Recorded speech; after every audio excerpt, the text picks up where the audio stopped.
minutes. Delete all those one shots. Alright, let's get on. Okay, so thanks for joining me, guys. We're here to do our session on PPC and PPE training. So part of the training will be explaining what the gear is, how it works, making sure you understand how to put it on, take it off, what its limitations are and what it's meant for. Okay. So my name's Peter. I'm a DC here at Rimmerley. So I'll get you guys to introduce yourselves and tell me why you're here. Hi, I'm Josh. Yep. I'm a prospect firefighter. BF2. Yep. I'm here to learn about PPE and pass my BF. Yes. BF. BF. Yeah, great. My name's Matt. Here to do my other training for my BF. Excellent. Alright. Okay, so we will start out with are there any learning needs or anything you need to be aware of for doing this? Nope. No? Excellent. And you guys, well, this is a hands-on sort of learning activity, so that's fine. Okay. That's that. Alright, so we have our resources. I have the extra resources that you guys don't have from your own gear. So if we have a emergency, the evacuation point is out into the car park. Toilets are just over there. Slips, trips and falls, like everything, there's hazards in this place. There'll be no breaks during this, and it should take us 30 minutes to complete. We're wearing appropriate PPE already, and our footwear is good, and we are good to go. Alright, so we've done our explanation, we've done our introduction. Alright, so PPE. So we understand what PPE is, personal protective equipment, which, and then there's PPC, personal protective clothing. So do we know the difference between the two? Because the RFS group them together. So what's the difference between the two? In terms of the gear you guys have got? So your clothing will probably be like your pants, your jacket, and then you've got your equipment, such as like your helmet and your goggles. Yep. So Yeah, exactly. Okay, so then what do we know about the PPE and the PPC that we're provided in the service? it's fire resistant. Yep. It's certified. Yep. Cool. Alright, so yeah, the pants, the jacket and the shirt are fire resistant, not fireproof. They will burn. If your new jacket does burn or any of your gear gets burnt, we'll get new gear for you as quickly as we can. Please let your crew leaders know, or whoever the duty officer is, let them know, we'll get it sorted for you.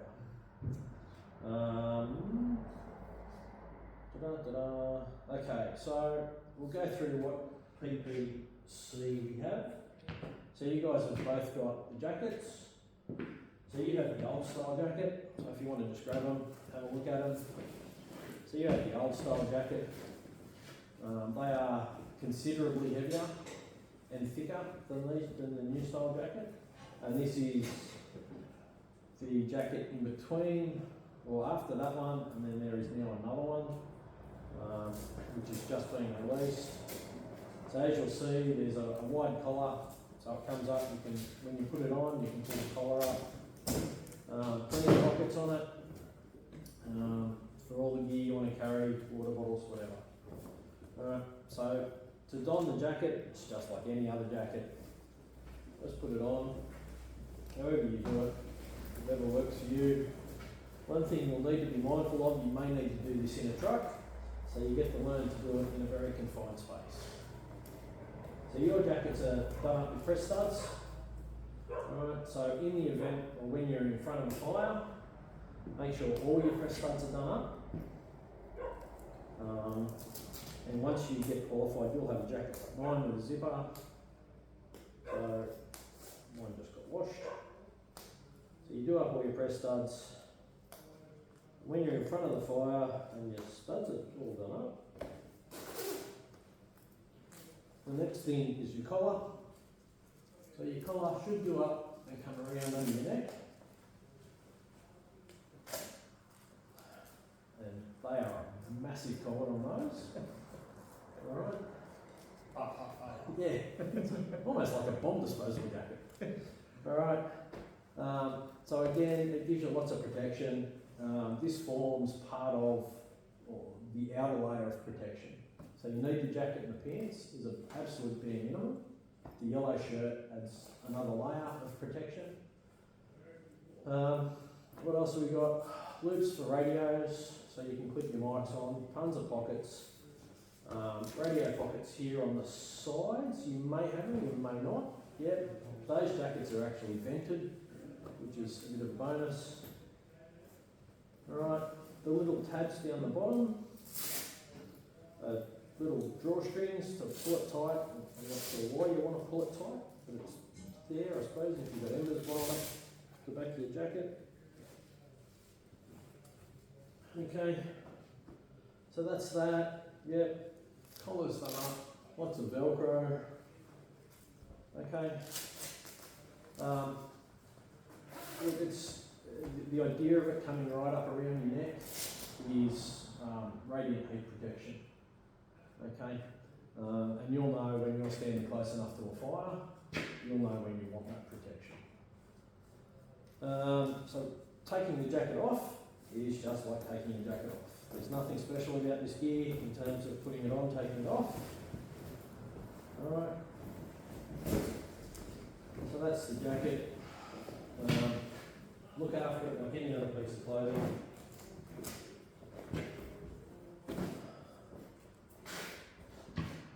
Alright, pants. So you guys have the old pants. Again, like the jackets, they're much thicker. They're an overpant. The new style of pants, you have the option of overpants or cargo pants. Your choice. It's on the form. You just choose whichever one you want. They're great for walking through low scrub because they're thick.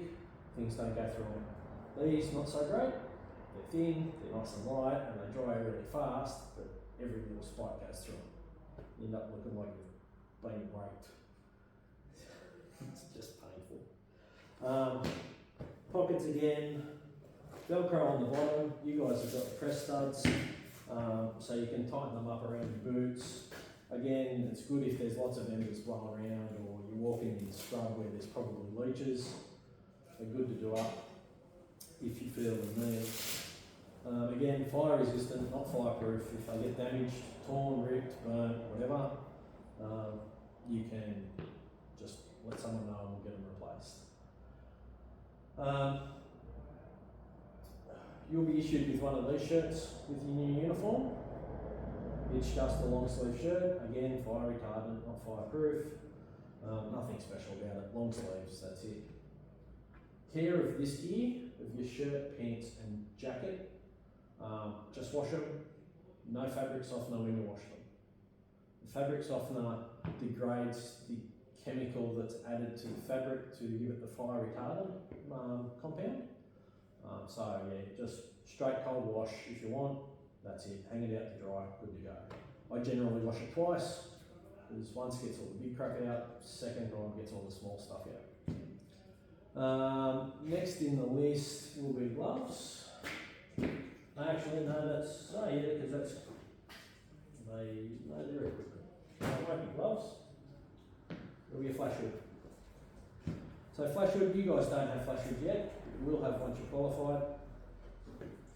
So glorified beanie, put it on, over the head, job done. Put this on before you put your jacket on.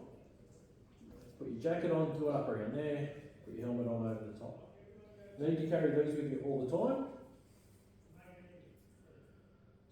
Why do we think we would have a flash hood? What's the purpose of a flash hood? Prevent flash burns from overruns and whatnot. Yep. When would we put it on? All the time. All the time? During an overrun. Only during an overrun. You can use them as a beanie if you're doing stuff at night and it's cold, that's fine. We don't use them all the time because they will cause you to overheat. So, in the event of an overrun or you're in a really bad ember attack, it's okay to put it on. Again, fire resistant, not fireproof. Although I dare say they are better than these at defending you from fire. Cleaning's the same, just throw them in the wash with the rest of your gear. Got to have it on you all the time. I keep it in one of my pants pockets.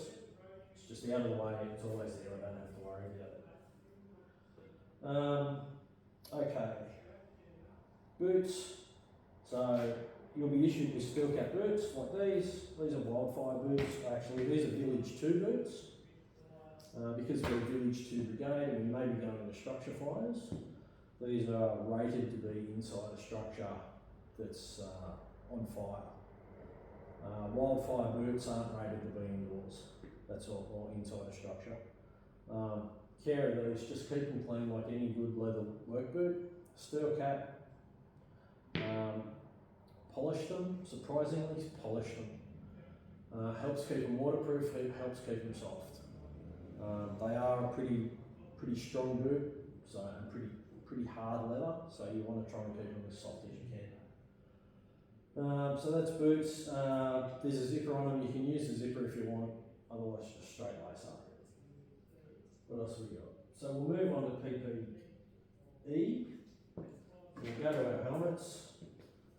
So you guys have older style helmets.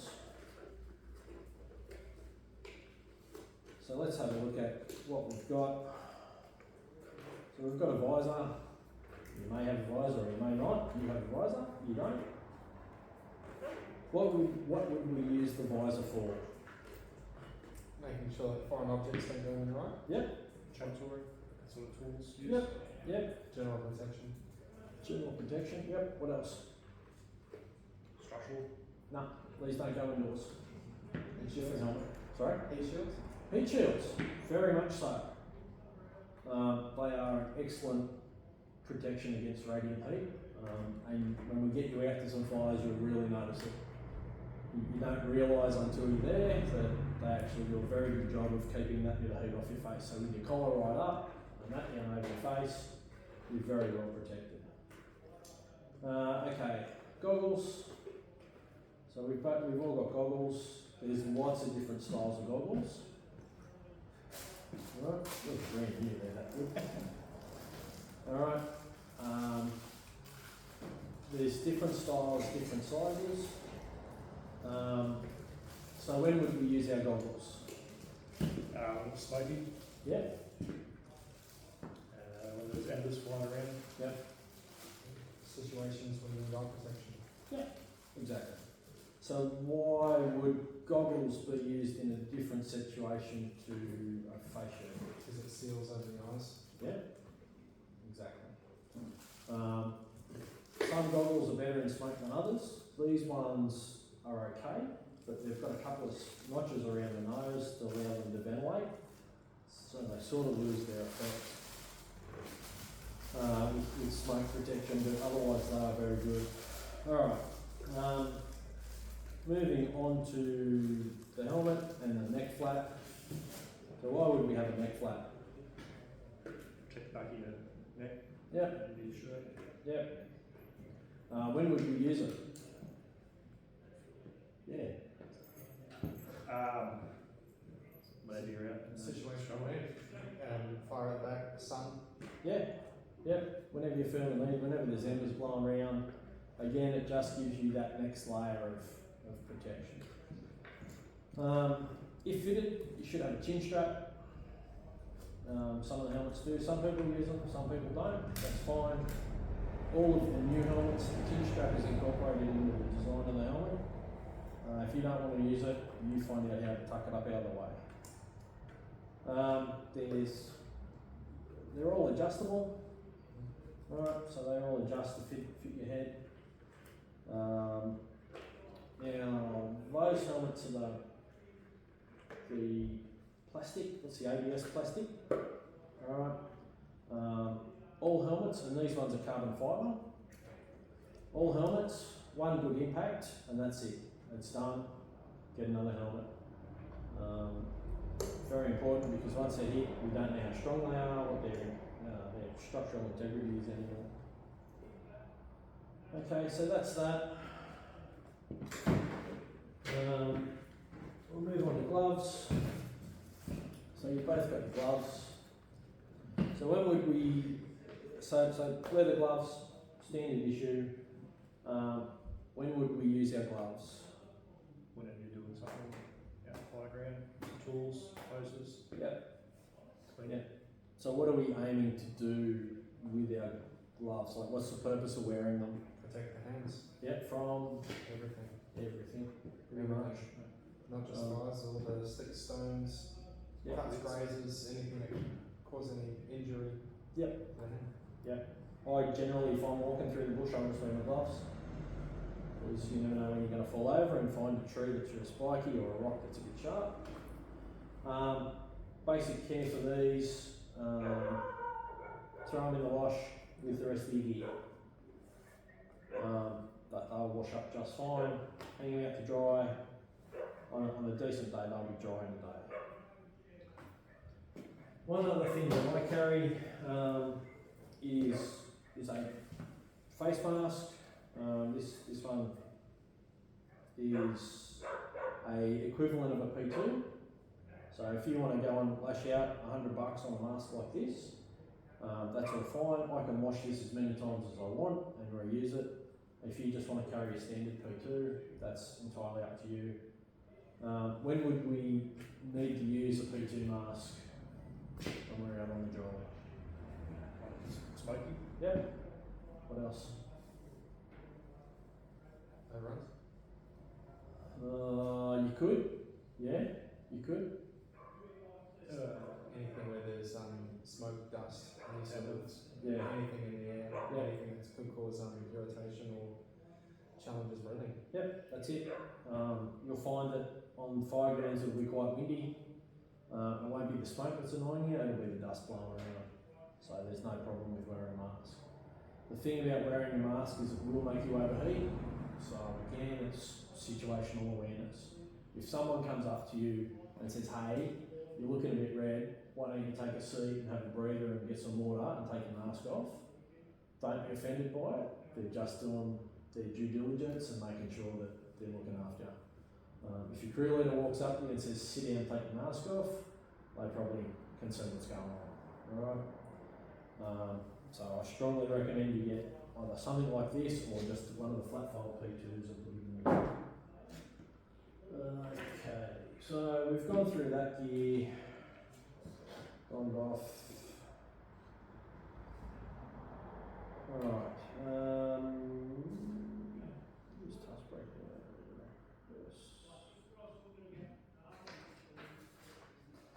Alright, recap, no, we'll do that shortly. Okay, so can I get you both to put on your jackets, helmets and goggles please, and your gloves? Of course. I would suggest you do your gloves last, although you don't have to do up the clip, so that's good.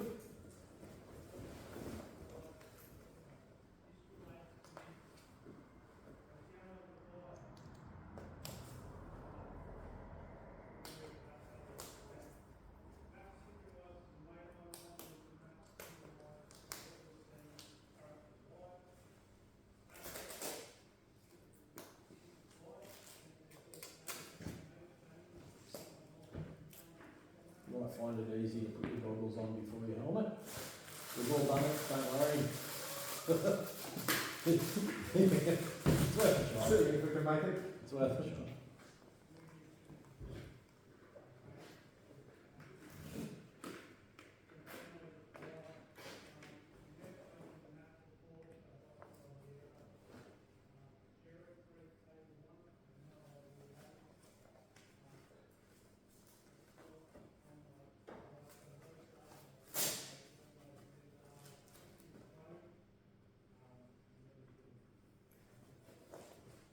Alright, so this will be what you'll have on in a heavy fire situation or in the event of an overrun situation.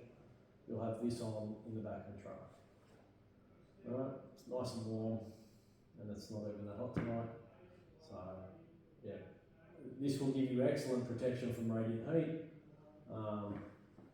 and you'll certainly know you've got it on. It's nice and heavy. Alright, so if I can get you to take the jacket and helmet and gloves and goggles off.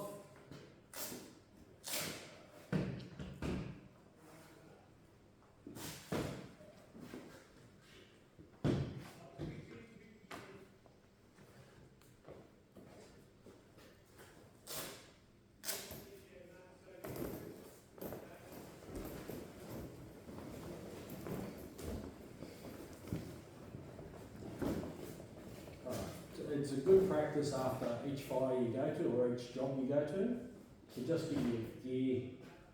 If it's a fire or a proper full-on job, give it a wash first and foremost. But check your gear over on regular intervals. I do it every time I wash it. So the last time I washed it, I noticed that the tape on one of the legs was coming off. So I need to keep an eye on that. If it starts to come right off, then I'll have to get new pants.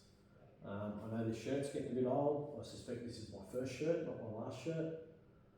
So I'll need to get this one replaced soon too. What else? In terms of storing your gear,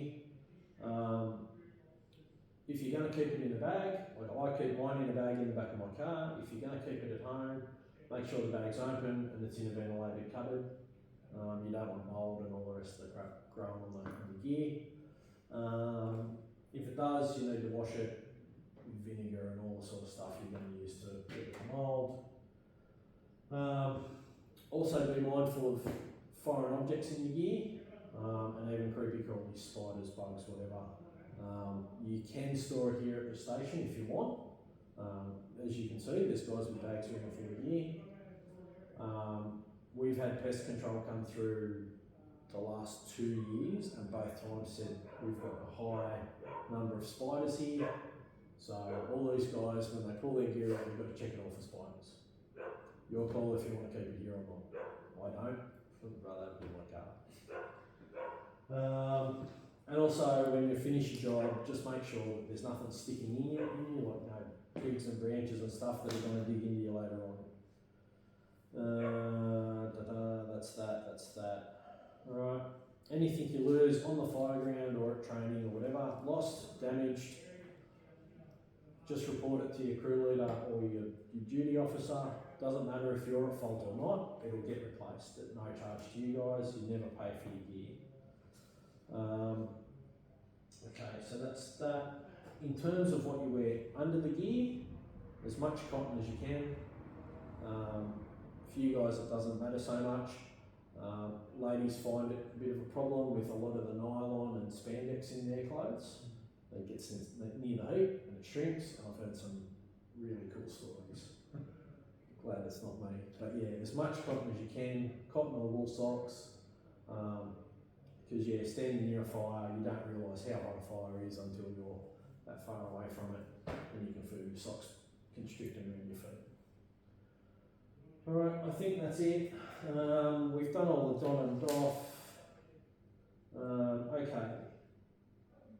So just to recap, when would we wear our jackets? When doing any sort of fire-related training activities. Yep, on the fire ground, yep. When would we wear our helmets? Same situation. So when wouldn't we wear our helmets or our jackets? In the truck, potentially. Yep. When you're in the shed, just doing admin stuff. Yep. You may be out cutting a trail, which is really arduous work, and your crew leader, if the situation is appropriate, they will tell you take your jacket and helmet off. You don't need to have them on, you're just cutting a trail and the fire's miles away. Okay, so there's a time to have it on and there's a time not to have it on. Going to a job, so if we got dispatched to, I don't know, Blacktown, we don't need our helmet and jacket on leaving here. But as we turn into the main drag of Blacktown, that's probably when we want to get all our gear on. On a fire ground, if we're driving around, helmets need to be off in the truck. because it's a headbutting risk. And whilst you might not think so much, you're not going to headbutt Claire, but Claire's going to headbutt you probably about there, and you're not going to enjoy that for the rest of the day, especially if it's like the first hour. So helmet's always off in the truck. You can get into the truck with your helmet on because you can't carry it and climb, but once you're in, seatbelt on, take your helmet off, store it wherever you're going to store it.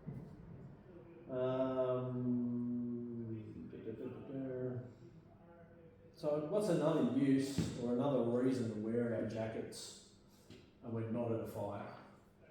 Identification. Yeah, High vis when you're doing stuff along the roads. yeah. What about at night? Same stuff, identification. You mentioned it earlier before we started. Excellent. If it's cold. Let's go. If it's cold. Alright. Yeah, so if it's cold. Same as if it's raining, it just gives you that layer. It's the situation coming back into it. If it's cold, put it on. If it's too hot and you don't need to have it, or the fire's ages away, take it off. Yeah, Exactly. if you're doing support tasks, so you're helping out catering, you're loading trucks, you're restocking trucks, don't need to have your helmet and your jacket on. Gloves are optional if you want. Okay, so we've done all that. Alright. Okay, so why is it important to follow the procedures in terms of gear for the RFS? Safety. Safety. Yeah. Make sure there's no injuries. Keep something Yeah. safe. Yeah. Consistency. If everyone's doing the same thing, it's a lot easier to manage and keep a hold on. Everyone looks the same and does the same. Hopefully we're under control. Alright, and if you are unsure of who to see about getting gear, or what's the right gear to use, how do you get gear, or anything else, who would you go and talk to? Oh, first person is person next to me. Next is DC25. Yep. Or anyone else I can find. Yeah, excellent. Alright, well I think that's it. Thank you guys. Thank you.